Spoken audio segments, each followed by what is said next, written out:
Assalamualaikum warahmatullahi wabarakatuh. Alhamdulillahirabbil alamin.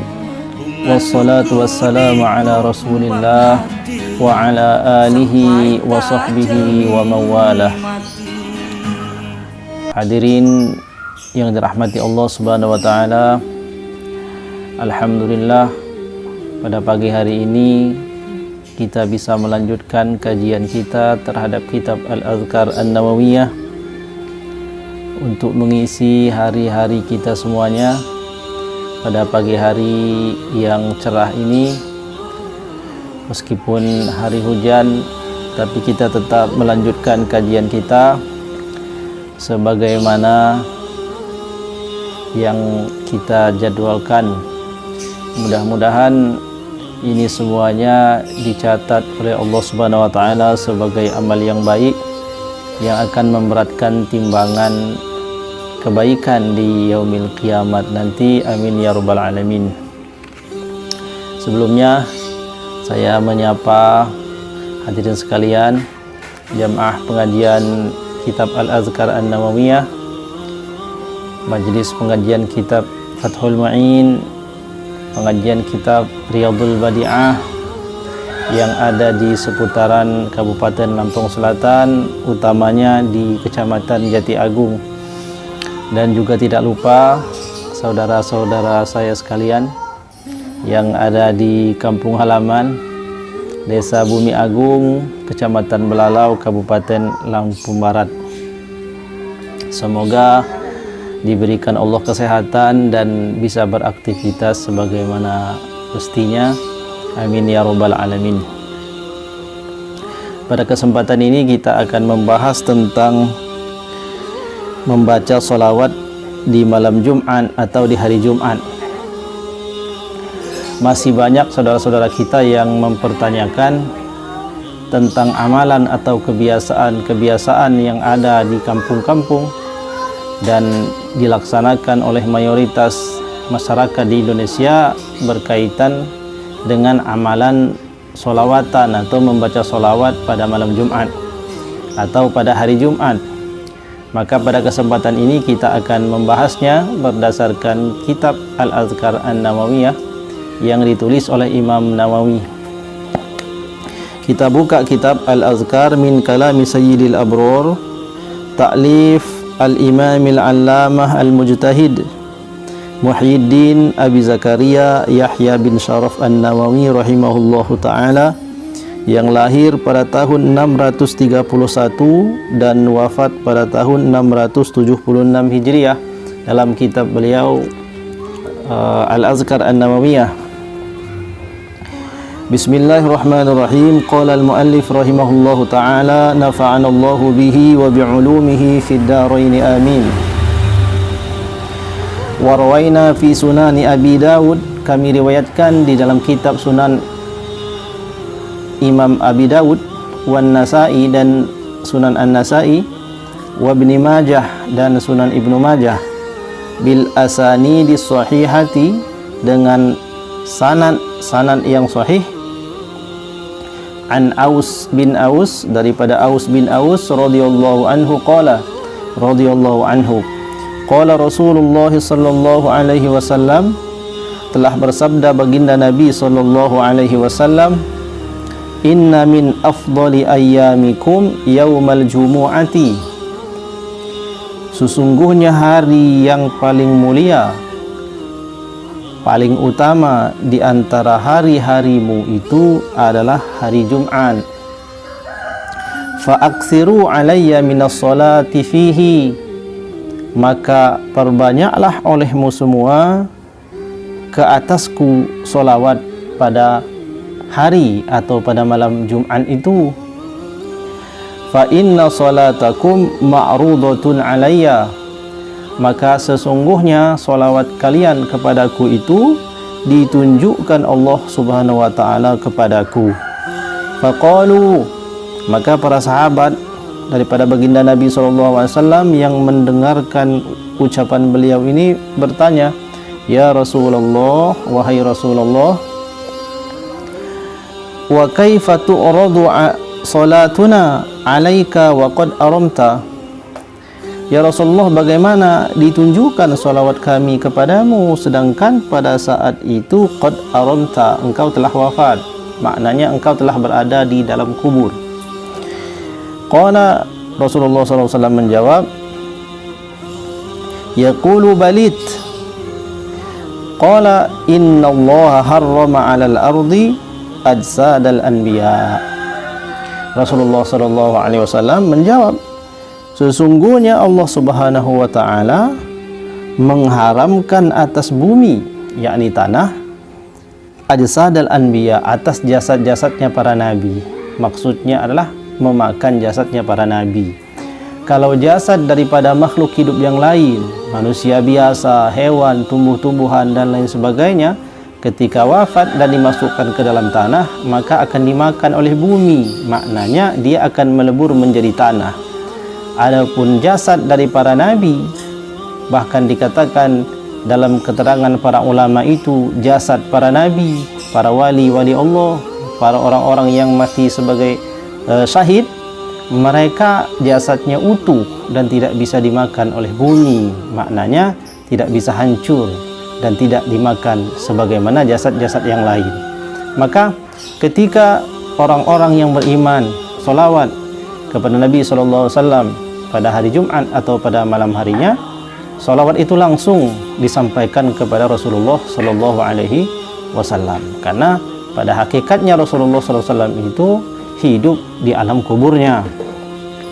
Keterangan mengenai Rasulullah SAW menjawab solawat orang yang bersolawat kepadanya meskipun beliau telah wafat, nanti akan kita baca pada keterangan yang selanjutnya. Tetapi pada keterangan yang pertama ini kita bisa mengetahui bahwasanya sesungguhnya amalan atau kebiasaan yang dilakukan oleh saudara-saudara kita, yakni bersolawat pada malam Jumat atau pada hari Jumat, itu berdasarkan dalil yang kuat, berdasarkan sunnah daripada baginda Nabi SAW. Sehingga barang siapa yang mengamalkan amalan tersebut, memperbanyak solawat pada hari Jumat atau pada malam Jumat, maka ia telah tergolong kepada orang yang melaksanakan sunnah yang mulia daripada baginda Nabi SAW. Kemudian di dalam keterangan selanjutnya Imam Nawawi menuliskan hadis, warwaina fihi aidan bi isnadin sahihin. Kami riwayatkan juga di dalamnya salah satu hadis dengan sanad yang sahih, an Abi Hurairah radhiyallahu anhu aidan, dari Abi Hurairah radhiyallahu anhu, anna Rasulullah sallallahu alaihi wasallam qala, bahwasanya baginda Nabi sallallahu alaihi wasallam telah bersabda, ma min ahadin yusallimu alayya illa raddallahu alayya ruhi hatta arudda alaihi salam. Ini hadis diriwayatkan oleh Imam Abi Dawud. Rasul sallallahu alaihi wasallam bersabda, tidaklah jika ada salah seorang daripada manusia itu bersolawat kepadaku, yakni orang-orang yang beriman, tidaklah ketika ada satu saja orang di dunia ini yang bersolawat kepadaku, kata Nabi, illa raddallahu alayya ruhi, kecuali Allah Subhanahu wa taala pada saat itu mengembalikan ruh ke dalam jasadku, hatta arudda alaihi salam, sehingga aku menjawab salamnya. Nah, ini perkara yang menakjubkan bagi kita semuanya, bahwasanya Rasulullah itu senantiasa hidup di alam kuburnya, karena sampai hari kiamat nanti tidak akan pernah lepas orang bersolawat kepada Nabi SAW. Dan setiap ada satu orang bersolawat kepada Nabi, Allah mengembalikan ruh Nabi itu ke dalam jasadnya, lalu Nabi menjawab salawat orang tersebut. Nah, ini perkara yang wajib untuk kita ketahui, bahwasanya kemuliaan baginda Rasul sallallahu alaihi wasallam itu memang dibedakan atas makhluk-makhluk yang lain. Di mana letak orang membaca salawat? Ketika kita membaca kitab, pasti kita akan temukan nama baginda Nabi. Dan setiap orang menyebut nama baginda Nabi sallallahu alaihi wasallam, maka ia pasti akan bersalawat. Di mana-mana ada orang, di majlis-majlis ilmu pasti ada pembacaan kitab, dan di dalam kitab-kitab itu tersebut nama Nabi, dan ketika disebutkan nama Nabi maka semua hadirin ataupun pembaca kitab itu akan bersolat kepada Nabi. Ketika ada orang yang sedang melaksanakan solat, maka salah satu rukun qauli di dalam solat itu juga adalah solawat kepada Nabi. Maka setiap orang yang solat dia bersolawat kepada Nabi, sehingga secara terus menerus solawat itu tidak akan pernah putus, terus menerus disampaikan kepada Nabi Sallallahu Alaihi Wasallam. Dan pada keterangan yang disampaikan oleh Rasulullah, setiap ada satu orang yang bersolawat, maka Allah mengembalikan ruh Nabi ke dalam jasadnya, lalu Nabi menjawab salamnya. Ini keterangan yang kedua. Kemudian selanjutnya mengenai perkara malam Jumat, juga dituliskan di dalam hadis yang diriwayatkan oleh Imam Al-Baihaqi, aksiru alayya minas shalah, perbanyaklah olehmu semuanya kepadaku bersolawat, fi kulli yaumi jumu'atin, pada setiap hari Jumat. Fa inna salata ummati, karena sesungguhnya solawat daripada umatku itu, kata Nabi, tu'radu alayya fi kulli yaumin jumu'atin, ditunjukkan kepadaku, kata Nabi, pada setiap hari Jumat. Nah, para ulama menjelaskan makna hari Jumat di sini adalah ketika mulai masuk waktu malam. Jadi waktu maghrib pada malam Jumat sampai habis hari Jumat itu disebut dengan Jumat. Maka kalau ada orang yang bersolawat kepada Nabi pada waktu tersebut, dia masuk dalam kategori melaksanakan perintah Nabi ini. Faman kana aktsaruhum alayya salatan, maka siapa di antara kalian yang paling banyak solawatnya kepadaku, kana aqrabahum minni manzilatan, maka orang tersebut adalah orang yang memiliki kedudukan yang paling dekat kepadaku. Jadi sangat jelas bahwa solawat ini perkara yang agung. Barang siapa yang ingin menjadikan dirinya dekat kepada Nabi, maka jalannya adalah dengan bersolawat. Siapa di antara kita semuanya yang paling banyak solawatnya kepada Nabi SAW, terutama pada malam Jumat atau pada hari Jumat, maka dialah orang yang paling dekat kepada baginda Nabi SAW. Dan orang yang dekat kepada Nabi tentu adalah orang yang selamat, karena Nabi itu adalah juru selamat, sedangkan orang yang dekat kepadanya pasti akan selamat juga. Selamat karena rahmat dari Allah, juga selamat karena syafaat daripada baginda Nabi SAW. Maka kesimpulannya adalah kebiasaan daripada kita semuanya dan saudara-saudara kita yang senantiasa melazimkan untuk memperbanyak salawat di hari Jumat adalah perkara yang agung, dan ini merupakan sunnah daripada baginda Nabi SAW. Maka marilah kita semuanya memperbanyak salawat kepada Nabi, terutama pada waktu-waktu yang mulia ini.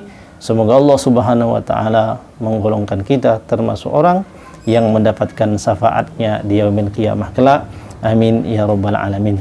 Mohon maaf atas segala kekurangannya. Wallahul muwaffiq ila aqwamit thoriq. Wassalamualaikum warahmatullahi wabarakatuh.